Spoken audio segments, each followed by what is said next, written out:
Prince William just broke 70 years of royal protocol to defend his father in the most shocking royal moment Britain has seen in decades. What he said about Keir Starmer left the Prime Minister frozen in stunned silence, and what happened next could ignite the biggest constitutional crisis since the abdication of Edward VIII. Breaking less than 1 hour ago, Prince William walked into Westminster Abbey for what should have been a simple ceremonial appearance, but nothing about what followed was simple. Instead of the usual smiles and polite greetings, William unleashed 12 explosive words that stunned the entire hall. My father's wisdom and dedication to this nation require no defense from any politician. The silence that followed was electric.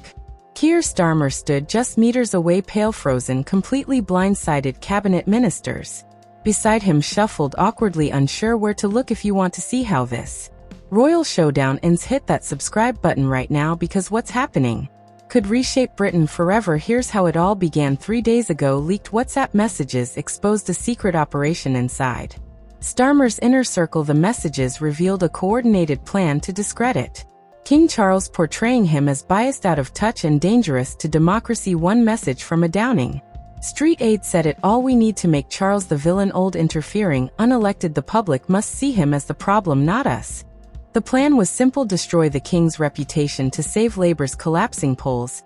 But what's coming to light now makes the entire story far darker. According to bombshell documents leaked to the Telegraph, Labour's strategy unit had been secretly preparing this attack on the monarchy for months. They'd even brought in American political consultants, the same firms known for brutal campaign tactics in the US, to craft messages that would slowly turn public opinion against the crown and the budget.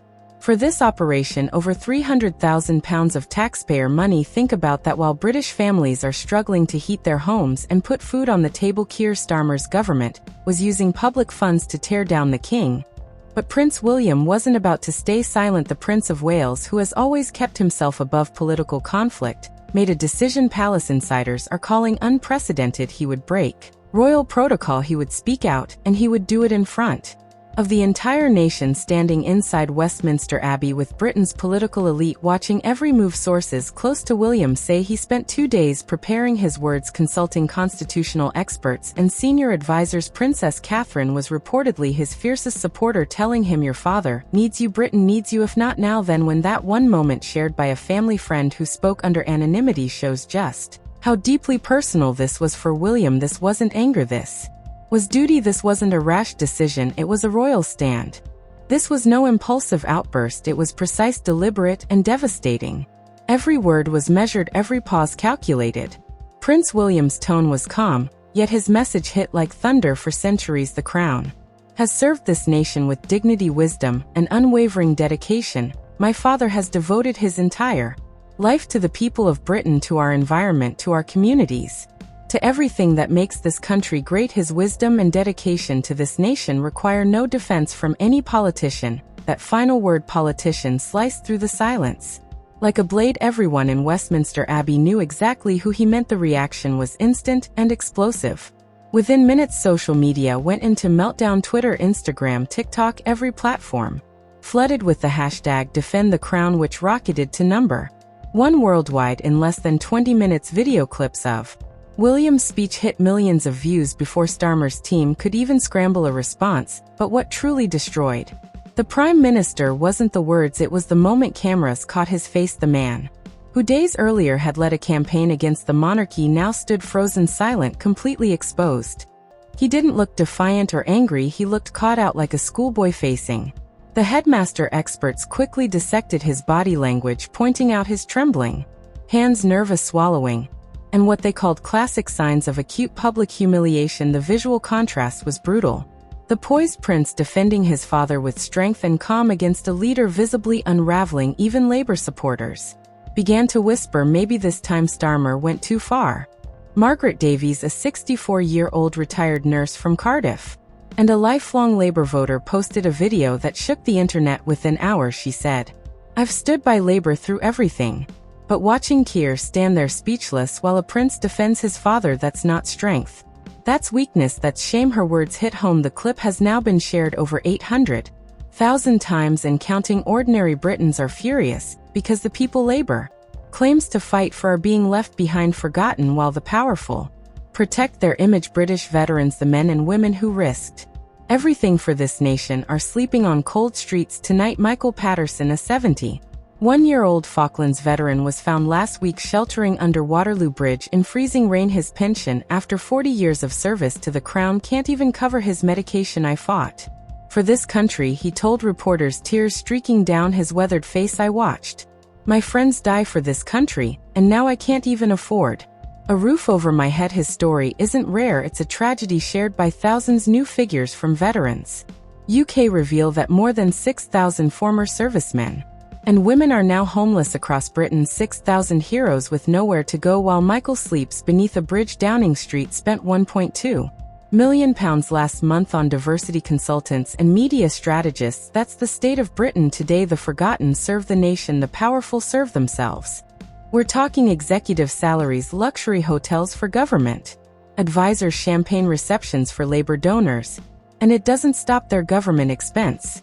Reports revealed one shocking entry: £38,000 spent on strategic communications training for junior ministers. In plain terms, lessons on how to dodge questions and hide the truth. The contrast is sickening. Veterans freezing under bridges while ministers sip champagne at receptions. Even the Daily Mirror, once Labour's most loyal ally, couldn't stay silent yesterday. Their front page said it all: veterans freezing while Starmer plots against the king. That's not Conservative spin, that's Labour's own base turning away in disgust. But then something extraordinary happened. Something no one expected. King Charles himself broke his silence, not with fury, not with politics, but with grace and history behind every word. During a private dinner at Buckingham Palace last night, attended by Commonwealth leaders, the king spoke with quiet power. "The Crown does not engage in political battles. We serve. We do not rule, but we also do not abandon the principles that have kept this nation strong through centuries of trial." The words were simple, but they carried the weight of generations. In that moment, every person in the room understood. This was more than a statement, it was a warning. Present at that table were the Governor-General of Canada, the Prime Ministers of Australia and New Zealand, and senior representatives from 15 other Commonwealth nations. It was the king's reminder to the world that the monarchy still stands unshaken, calm, and unyielding in the face of chaos. By addressing those Commonwealth leaders directly, King Charles sent a message that echoed far beyond Britain's shores. He reminded the world that the Crown stands for something greater than any one politician or government palace. Insiders say every word was deliberate, reviewed by constitutional lawyers, and crafted to deliver three clear messages. To Starmer, you have crossed a line. To William I, stand with you. And to the British people, the monarchy remains calm and steady. While politicians lose control, the optics could not be worse for Labour. On one side, a king who could have lashed out but chose dignity and restraint. On the other, a prime minister who struck first, struck hardest, and now looks petty, bitter, and hopelessly outmatched. But the real shock is what's happening behind the scenes. Senior members of the House of Lords are reportedly preparing what one peer called the nuclear option. Lord Harrington, a respected crossbench peer with 4 decades of constitutional law experience, has been quietly consulting with legal experts on whether the Lords can formally censure a sitting prime minister for attacking the monarchy, something that hasn't been attempted since 1783. If they move forward, it would trigger a constitutional earthquake that could end Starmer's career overnight, and the fact that this conversation is even happening shows just how far he's pushed Britain into uncharted waters. Making matters worse, 3 senior Labour peers have privately signaled they would back the motion. That's right, members of Starmer's own party in the Lords are prepared to publicly rebuke their leader. The rebellion has begun. The cracks inside Britain's political system are now deeper than anyone imagined, and the fallout has been swift, brutal, and unstoppable. The pound sterling plunged 1.4% in morning trading, as global investors panicked over fears of political instability. Billions vanished from pension funds and savings accounts in a matter of hours. Traders in the City of London described the mood as chaos. One senior analyst told Bloomberg, "Constitutional instability is the one thing markets cannot price.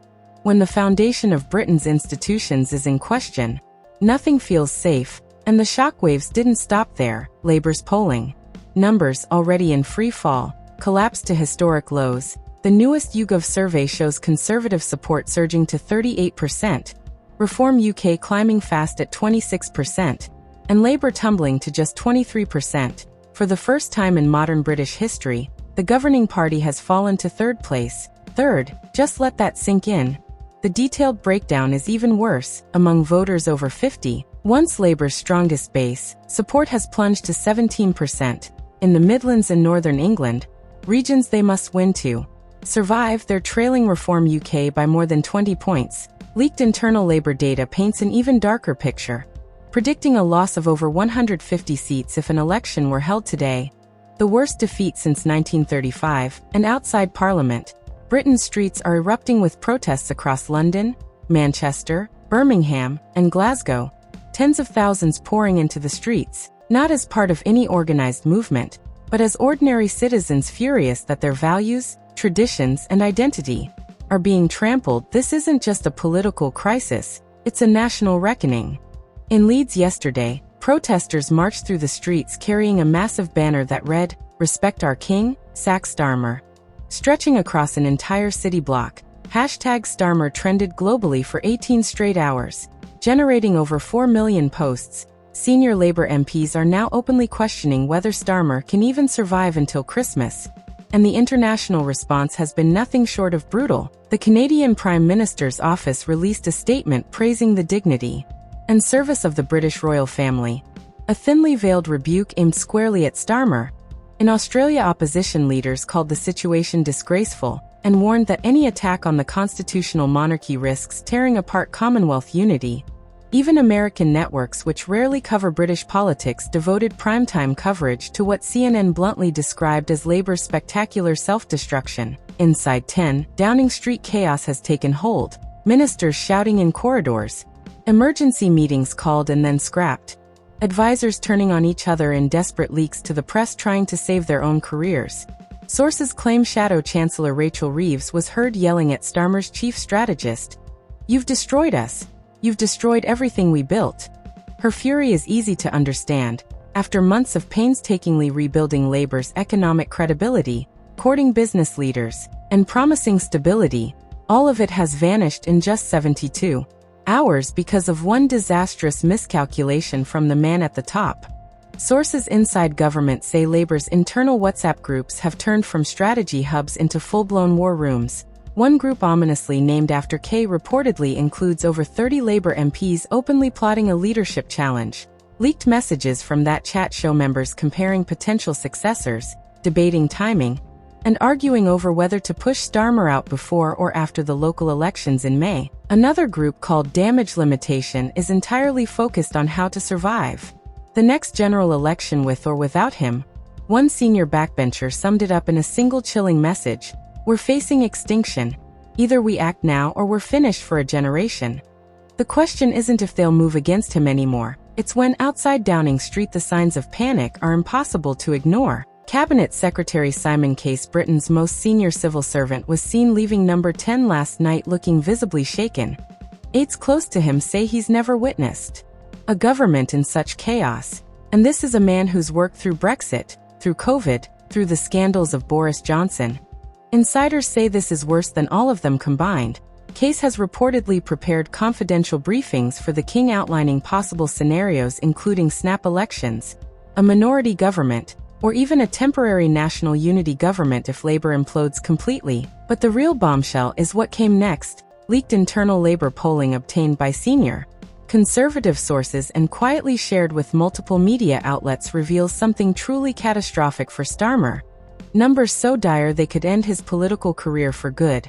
When voters were asked if they trust Starmer to respect British institutions and traditions, 79% said no, 79%.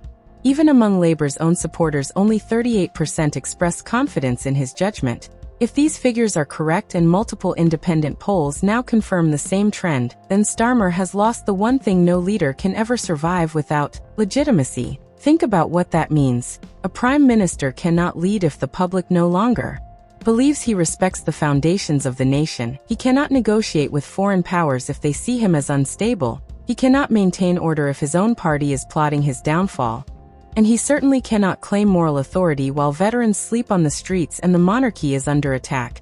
The optics aren't just bad, they're catastrophic, and they're unfolding right now in real time. But while Downing Street implodes, Prince William isn't standing still, sources close to Kensington Palace say the Prince of Wales has been holding discreet meetings with Reform UK leader Nigel Farage, senior Conservative figures, and even moderate Labour MPs appalled by Starmer's tactics. Palace aides insist these talks are not political, they're about safeguarding constitutional stability, but the message behind them is impossible to miss. The heir to the throne is quietly building bridges, forging alliances, and preparing for whatever storm lies ahead. One particularly fascinating detail from those meetings has now come to light, and it changes everything. William reportedly began every one of those quiet meetings the exact same way, saying, "I'm not here as a political figure, I'm here as someone who loves this country and wants to make sure we don't tear ourselves apart." That simple line, insiders say, has been remarkably powerful. It positions William as the voice of unity, while quietly casting Starmer as the architect of division. And it's working. Even Nigel Farage spoke yesterday, with the calm authority of a man who knows the tide is turning. While others attack our traditions and our king, Reform UK will always defend them. While career politicians panic and plot, we stand for the values that made Britain great. No shouting, no mockery, just steady, unwavering patriotism. And it's hitting home hard. Reform UK's membership has exploded, rising 250% in just 72 hours. Donations are flooding in so fast the party can barely keep up. Headquarters in Westminster have brought in 12 extra staff just to process new supporters and volunteers. For the first time in modern British history, Reform UK is no longer just a protest party. They're being seen as a real government in waiting, and the next 72 hours could decide everything. Tomorrow morning, Parliament returns from recess, and Starmer must walk into Prime Minister's questions with his authority shattered, his credibility gone, and his party in open revolt across the aisle. Rishi Sunak is preparing what insiders are calling the most devastating parliamentary strike in living memory. His team has been working non-stop, compiling evidence, messages, and contradictions, proving beyond doubt that Labour's smear campaign against the monarchy was deliberate, coordinated, and fatally reckless. The strategy is simple but brutal: hit Starmer with so much undeniable evidence that even his allies in the media won't be able to save him. At the same time, Reform UK is demanding an emergency vote of no confidence that could force a general election months ahead of schedule. Constitutional experts say Britain is stepping straight into uncharted waters. Professor David Langford of Cambridge University told the BBC, "We're witnessing a confrontation between elected power and constitutional tradition. Unlike anything since the English Civil War, if Starmer pushes ahead, he could tear the nation apart. If he backs down, his career is over. There's no way out." Britain is watching this crisis unfold in real time across screens, newspapers, and dinner tables. From Cornwall to Scotland, families are divided, friendships strained, and the country is no longer split by politics, it's split by identity. Right in the middle stands a prime minister who looks isolated, panicked, and completely out of his depth. So here's the question: did Starmer just destroy his own career by attacking the monarchy? Or can he somehow crawl out of this disaster? Will Prince William's bold intervention trigger a change in government? And is Nigel Farage about to become Britain's next prime minister? What happens next? Does the king invoke ancient royal powers not used in centuries? Does Labour replace Starmer before Christmas? Or does this entire storm explode into something far worse? Tell us what you think in the comments below. We read every single one, and your voice matters. If this story shocked you as much as it shocked us, share it with everyone who deserves to know what's really happening inside Westminster right now, because the mainstream media won't show you the full truth. But we will subscribe and hit the notification bell, because tomorrow we're dropping the leaked documents that expose exactly what Starmer's team was planning next. And trust me, it's even worse than you think. The next chapter of Britain's constitutional crisis arrives in just 24 hours. And you will not want to miss it.